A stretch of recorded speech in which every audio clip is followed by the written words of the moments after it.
Hindi ka ma-party ng misis ko.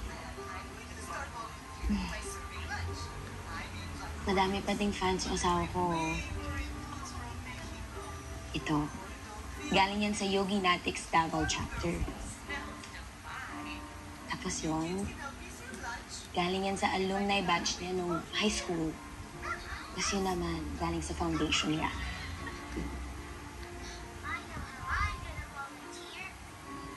Alin dito yung pinakamalaki? Hindi ko alam. Hindi ako ngang asawa, di ko makuha eh.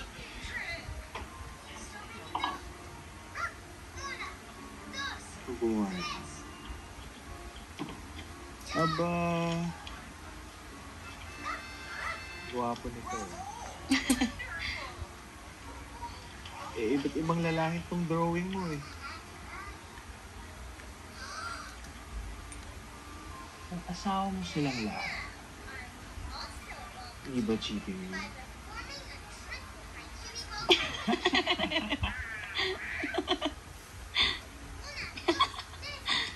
Ako drawing pa tayo. Eh, may true to life form naman.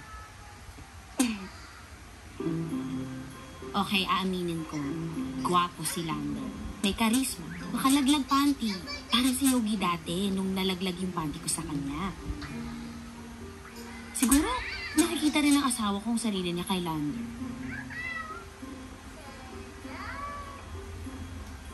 Alam kong threat kay Yogi si Lander. Pero ang di ko alam, threat din pala siya sa akin.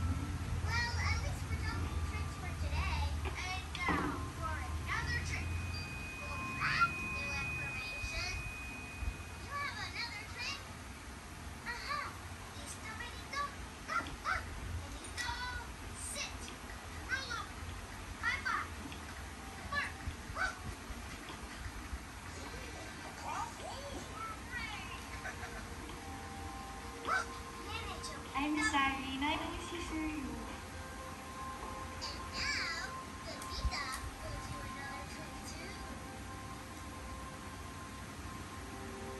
Hahayaan ko na naman ba si Yogi? Para sa sining at dahil mabuti akong asawa?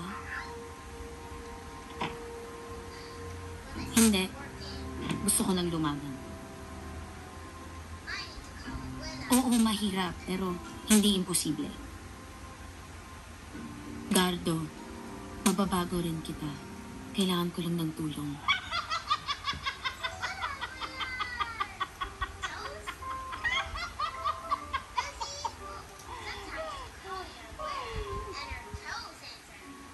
With Lander? Classic Yogi. Hindi ka na nasanay, girl. If it's any consolation, hindi bakla ang asawa mo. Ano? And yet, here we are. Kaya kita nalapitan, Yolanda. Mahigit 1 taon pa lang kami ni Yogi eh. Pero kayo, 5 taon kayo naging love team. Ang Amboy at ang Design. Ang gayuntit ng henerasyon namin. 5 crazy years. Until dumating ka. Sorry. Ano sorry, Gaga? Thankful nga ako eh. Those were good years. Pero, anymore, baka nabaliw na ako. No offense sa asawa mo, ha? Okay lang.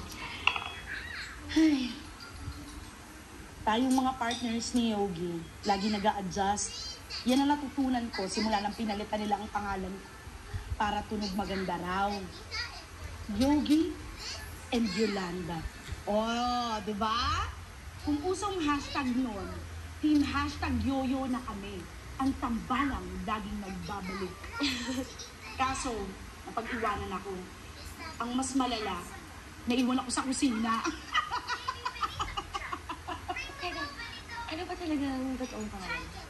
Abby, o ang layo, di ba? Tunog mataba raw kasi. Grabe, porket karime yung chubby.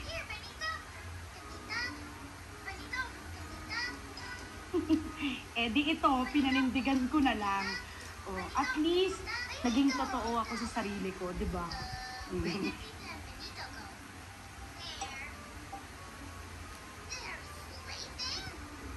Attend my workshop. Mas makikilala mo ang asawa mo pag pinasok mo ang mundo niya. Kailangan ko ba? Nagpakain ka na ng dog food sa asawa mo. Nahuling may ka-lips to lips na lalaki ang asawa mo. At nagpanggap ka pa na may manika kang anak. Ano ba naman to sa mga nagawa mo na? I think ang dapat mong tanungin is, mahal mo ba ang asawa mo? And, very good. And, try different facial expressions. And, very good. And then 2. 2. Continuous in movement. 3. Good. 4. 5. 6.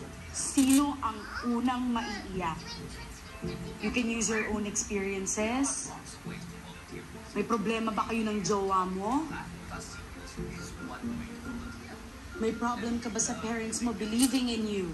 Sa exercise na to, ang gagamitin natin ng ating affective memory. Kaya mag-isip kayo ng isang tao sa inyong buhay na mas gusto niyong kilalanin. Okay, everybody stand up. And then slowly close your eyes.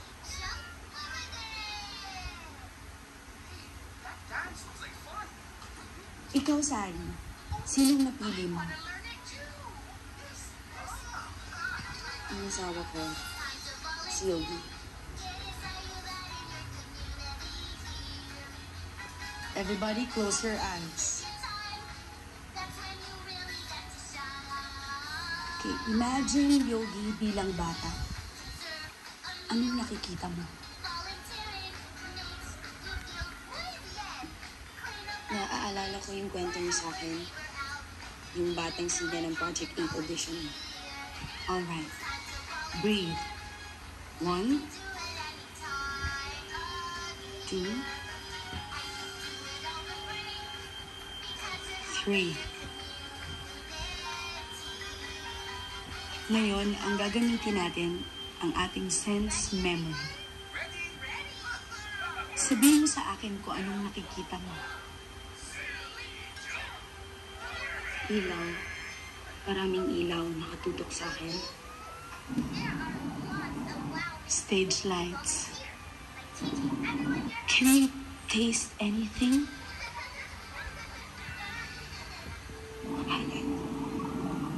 Right. We imagine kinakabahan si Yogi nung auditions. Okay, go on. May naaamoy ka ba? Pawis. Obviously, Yogi's nervous sweat. Now, tell me, anong naririnig mo?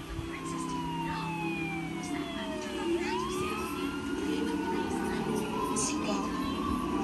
Maraming taong sumisigaw. That's the panel praising him. Tell me what you feel.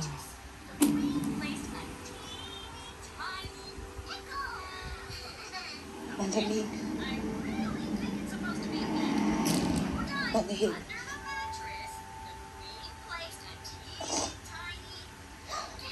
Anong nakita mo? Sinong nakita mo?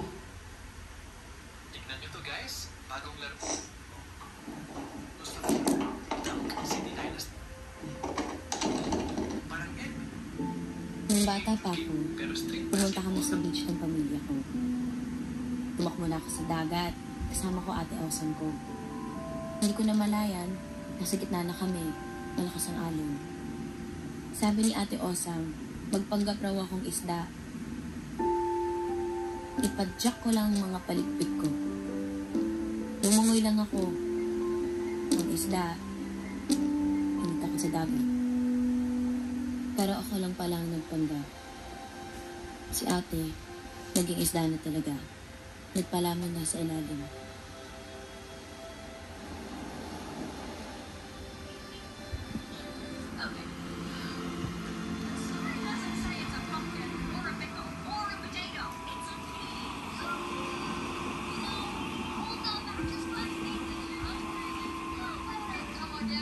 Minsan iniisip ko, naging isda si ate noon.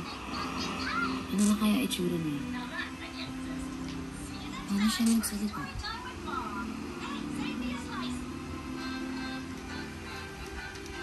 Good.